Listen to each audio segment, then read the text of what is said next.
meron tayong Swiss buttercream na gumagamit ng egg whites para gumawa nga ng buttercream, meron din naman tayong French buttercream na gumagamit naman ng egg yolks. Bakit na lang hindi natin i-whole egg? So, yan ang ituturo ko sa inyo ngayon para syempre iwas sayang na iwas tira, 'di ba? Lalo na wala ka namang balak paggawa ng natitira mong egg whites o egg yolk. So, yan, tuturo ko sa inyo ngayon.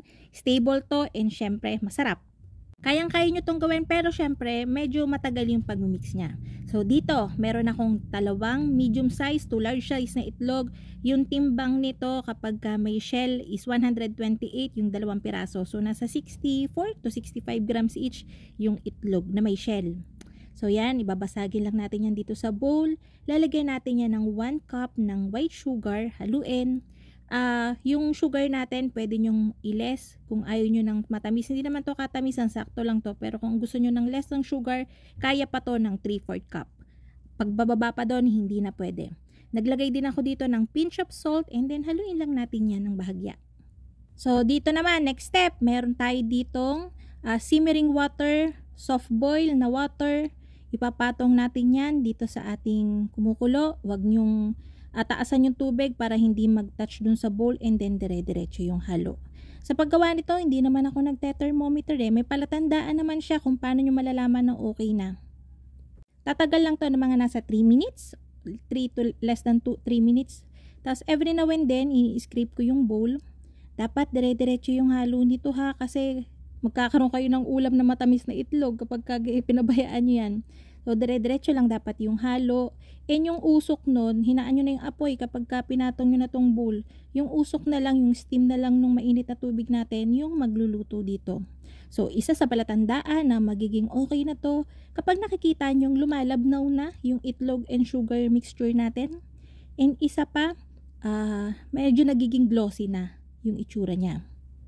So, kapag gusto ko siyang haluin and malapit-lapit na, tinatanggal ko na siya doon sa ibabaw, tapos tsaka ko na siya ini-scrape para tamang-tama lahat, nahalo lahat. Kasi yung mga sugar minsan dumidikit pa doon sa paligid ng bowl And baka maluto kapag habang nag-i-scrape ako, nasa ibabaw pa siya ng tubig. So, dire-diretso lang yung halo niyan.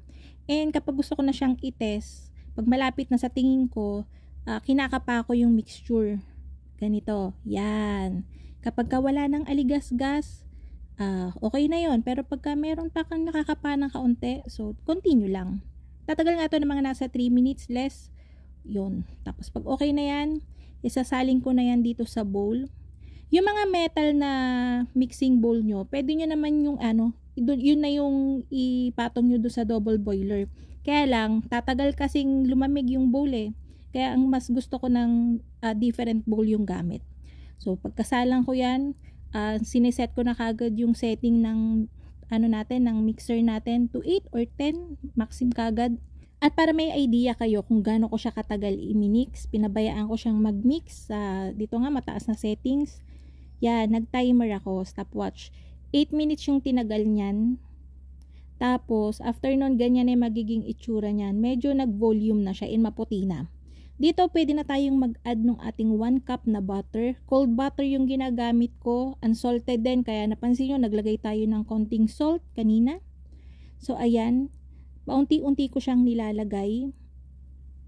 Hindi maaarte tong mixture na to. Kahit minsan, kapag wala akong real butter or unsalted butter, butter compound o refrigerated margarine, magkakaari naman ito So, pag nalagay ko na lahat ng butter, papabayaan ko pa tong mag-mix sa loob ng mga 6 minutes. Sa una, makikita nyo, maganda na yung texture niyan. Tignan nyo, diba? Buttercream na siya maganda na diba? Kaya lang, mapapansin nyo yan, pag hinawakan nyo yan, tinaas nyo yung attachment nyo, mabigat pa yan. So, continue lang. After 3 minutes tong pag-mix na to, ganito na yung texture niyan Pero, wag nyo munang tigilan kasi mabigat pa yung buttercream niyan. Kailangan pa ng mas matagal na mixing process para maging light yung texture. Ang pangit ng mabigat yung buttercream masamang kainin siya. Tapos yan, naglagay ako dito ng vanilla extract. Kung balak nyong kulayan yung inyong buttercream, huwag na kayong mag-add ng vanilla extract kasi magda-darken masyado yung kulay. So, pwede to, maglalagay tayo ng kulay, mga dark na. So, ayan, ito yung sinasabi ko kanina na mabigat pa yan. Tita nyo, mabigat pa siya. So, pero mukha na siyang buttercream, mukha na siyang okay, 'di ba? Pero wag niyo pang tigilan. Baka kasi pag nakita niyong okay na, ay tigilan niyo na. Sayang. So, saan nyo ba ito pwedeng gamitin? Pwede ito sa ensaymada. Siyempre, pwede itong pang-frost ng cupcakes, ng cakes, sa mga sansribal. Pwede naman lahat ng ginagamitan ng buttercream, pwede ito kasi light yung texture nito, light yung lasa, masarap. Tikman nyo na lang, itry nyo na lang, pasalamatan nyo na lang ako kapag nasarapan kayo. Okay? Stability. Syempre, buttercream to. Hindi to pwede ng room temperature ng matagal. 2 to 3 hours lang to. And kapag kunyari, nag-frost kayo ng cake, ita-travel nyo siya. Kailangan ilagay nyo siya sa freezer at least ilang minuto, mga 30 minutes. Tapos, tsaka nyo siya tanggalin, tsaka nyo i-travel. Kasi, hindi naman to, ang problema naman dito, hindi naman siya basta-basta matutunaw eh. Ang iingatan nyo dito, dumulas yung inyong buttercream. Yun yung kadalasan nangyayari, dumudulas yung frosting. Ang ginagawa ko dati nung nagki-cakes pa ako, nilalagyan ko siya ng powdered milk para hindi siya basta-basta dumudulas kapag naka-frost sa cake. Pwede nyo rin tong lagyan, ginagamit ko ng tanda ko, Alaska.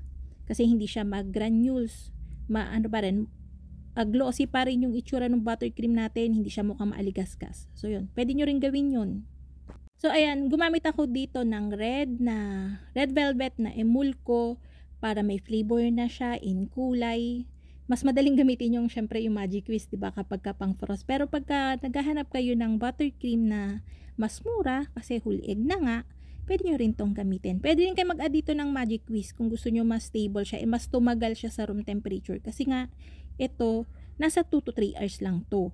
So yun, pwede nyo nga itong gamitin sa ensaymada, sa mga cheese roll, kung gusto nyo mas sumarap. Kasi malinamnam yung lasa nito eh. Hindi lang to yung basta karaniwang American buttercream na puro powdered sugar kaya naging stable.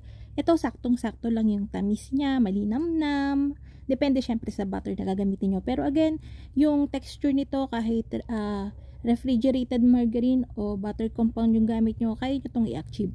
Tapos ayun nga, hindi ko tanda kung na-i-video ko yung dati nung gumagawa pa ako ng cakes. Tamad kasi talaga akong mag-pipe. So marami akong ganyan mga silicone mold. Para pagka, kunyari, tinatamad ako mag-pipe, maganda kasi gamitin yung buttercream kapag ganitong mga molde. Kasi mabilis yung freezing point niya. Ito ilalagay lang to sa 15 minutes sa freezer. And pwede nyo na siyang i-release. Tapos ilagay nyo na lang dun sa sa mga cakes nyo. Diba? Pare-pareho pa yung pagkaka-pipe. Di ka pa na-stress. So yun, maganda siyang gamitin sa mga ganitong silicone mold na pang mousse. So ayun, sana'y nagustuhan nyo yung ating video for today. Magkita-kita tayong muli. Ito pong muli ang lutong tinapay. Bye-bye!